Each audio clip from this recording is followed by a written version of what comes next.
শুধুমাত্র dress gift করলেই আমি পরবো না, সেটার সাথে আমাকে একটা পারিশ্রমিকও দিতে হবে, যেটা আমার কাছে মনে হয় এটা অপচয়, ওয়েস্ট অফ মানি।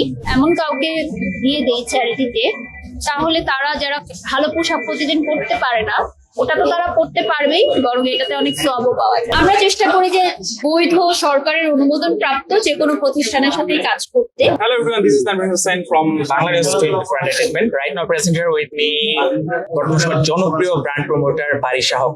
আপনি কেমন আছেন? আলহামদুলিল্লাহ ভালো আছি, ঈদ মোবারক। ঈদ মোবারক। আপনাকে আজকে গর্জিয়াস লাগছে, সবসময় গর্জিয়াস লাগে, আজকে একটু বেশি ভালো লাগছে।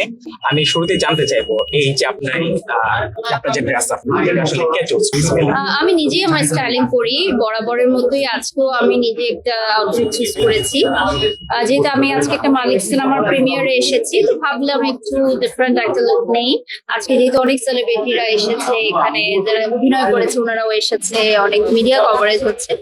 So, আমি আনজারার একটা ডিজাইনার আউটফিট করেছি, আর আমি যেহেতু diamond corner brand ambassador, so আমি ওদের ডায়মন্ডটাই অলওয়েজ ক্যারি করি। আপনি যেহেতু আপনি ব্র্যান্ড অ্যাম্বাসেডর এবং বিভিন্ন ব্র্যান্ডকে আপনি প্রমোশন করে যাচ্ছেন, ড্রেস কি অলওয়েজ হচ্ছে স্পন্সরে থাকে নাকি যে পার্সোনালি কেনাকাটা করা হয়? না, পার্সোনালি কেনাকাটা করা হয় না, কারণ অনেক ড্রেস আসলে পরে থাকে পরার জন্য, তারা পাঠায় বাড়িতে, গিফট পাঠায়, পিআর পাঠায়।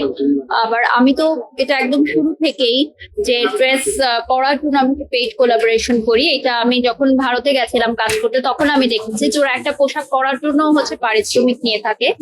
তো তারপর বাংলাদেশে আসার পর আমি এটা ফার্স্ট টাইম স্টার্ট করি যে শুধুমাত্র ড্রেস গিফট করলেই আমি পরবো না, সেটার সাথে আমাকে একটা পারিশ্রমিকও দিতে হবে, যেটার জন্য আমি সেটাকে প্রমোট করবো, ড্রেস হোক, জুয়েলারি হোক, যে কিছুই হোক।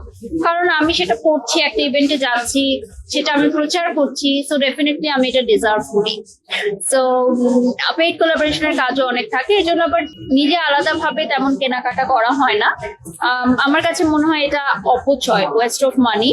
তো ওই অর্থটা যদি আমি এমন কাউকে দিয়ে দেই চ্যারিটিতে, তাহলে তারা যারা ভালো পোশাক প্রতিদিন পরতে পারে না, ওটা তো তারা পড়তে পারবেই, বরং এটাতে অনেক সওয়াবও পাওয়া যাবে। আচ্ছা, গ্রেট। আরেকটা জানতে চাইবো, যেহেতু রেগুলারলি ব্র্যান্ড প্রমোট করা হয়, তো একটা ব্র্যান্ড প্রমোট করার আগে কতটুকু যাচাই করা হয়?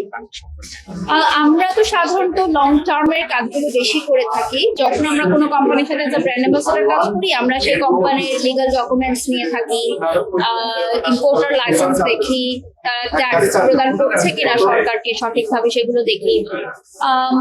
আমরা চেষ্টা করি যে বৈধ সরকারের অনুমোদন প্রাপ্ত যে কোনো প্রতিষ্ঠানের সাথে কাজ করতে। আসলে আমরা এজ আ ব্র্যান্ড প্রমোটার তো খুবই সামান্য, ক্ষুদ্র। এখানে আরো ঊর্ধ্বতন কর্মকর্তারা আছেন যারা হচ্ছে এই বৈধ অনুমোদন গুলো দিয়ে থাকে।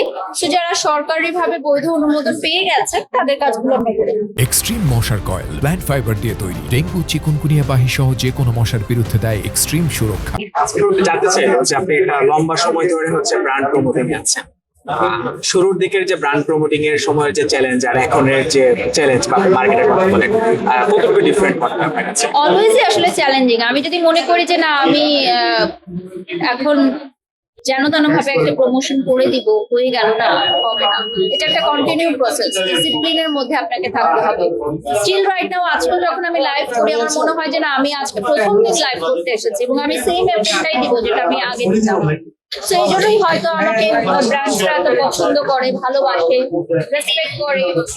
আর আমার কাছে মনে হয় যে ব্র্যান্ড অনেক সময় অনেক জায়গায় আমি এটা শুনি যে ব্র্যান্ড প্রমোটাররা যেটা করে যে অনলাইন পেজ হলে বা উদ্যোক্তা হলে একভাবে প্রমোশনটা করে, গুরুত্ব কম দেয়, আর যদি বড় ব্র্যান্ড হয় তখন গুরুত্ব বেশি দেয়। এই জিনিসটা আমি বলবো একদম বাকওয়াস, এটা একদমই করা উচিত না।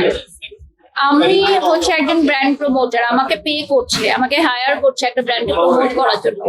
What ever the brand is, আমি সেটা সর্বোচ্চ দিয়ে আমার প্রমোট করবো, এটা আমি মেনটেন করি একদম ডে ওয়ান। আর মাঝে মধ্যে দেখি ফেসবুকে আপনার পোস্ট এরকম পাওয়া যায় যে অনেকে আপনাকে কপি করছে এবং আপনি মাঝে মধ্যে একটু রাগান্বিত হন, কারণ আসলে ওইটার জেনারেলি তো হচ্ছে আপনি ব্র্যান্ড প্রমোটিং আপনি লম্বা সময় ধরে আছেন, দ্যাটস ওয়াই মানুষ আপনাকে আইডলের জায়গা থেকেই দেখে হয়তো বা।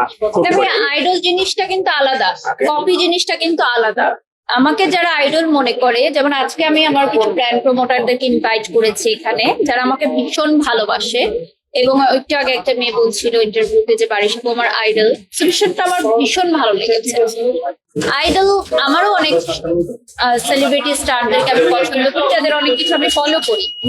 ফলো করা অ্যান্ড কন্টিনিউয়াসলি কপি করা এবং সেই জিনিসগুলোকে কপি করে এমন একটা ভনিতা করা যে সে আমাকে চিনেই না বা শিষ্টাচার ম্যানার্স কোনো কিছু শো না করা, এইটা আসলে দুঃখজনক।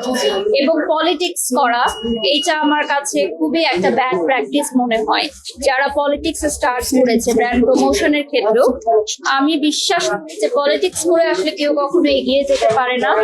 ইভেন অনেক জায়গায় আমি এটাও শুনেছি যে বড় বড় ব্র্যান্ডস কে তারা পে করে সেই জায়গায় ঢুকছে, বাট অডিয়েন্স কিভাবে দেখাচ্ছে যে সেই জায়গা থেকে আমাকে তারা হায়ার করেছে। দিস ইজ টোটালি ফলস, প্রতারণা। এবং অনেকেই আছে ভিউ কিনছে, লাইভে ভিউ কিনছে, দেখাচ্ছে যে আমার million million views, 100% fake. No sale, no প্রচার প্রসার। তো এটা তো 100% প্রতারণা এবং আমি মনে করি এদেরকে আইনের আওতায় আনা উচিত। ব্যবসায়ীদের সাথে তারা প্রতারণা করছে।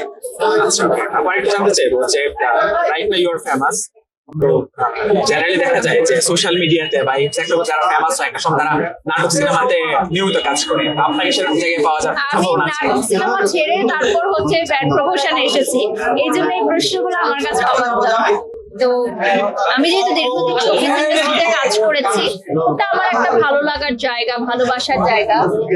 আমাকে তারা প্রচন্ড স্নেহ করে, ভালোবাসে, অ্যাপ্রিসিয়েট করে যে না তুমি আমাদের অঙ্গন থেকে গিয়ে ব্র্যান্ড প্রমোশনে এত ভালো করছো, এটা ডেফিনেটলি অনেক দারুণ একটি বিষয়।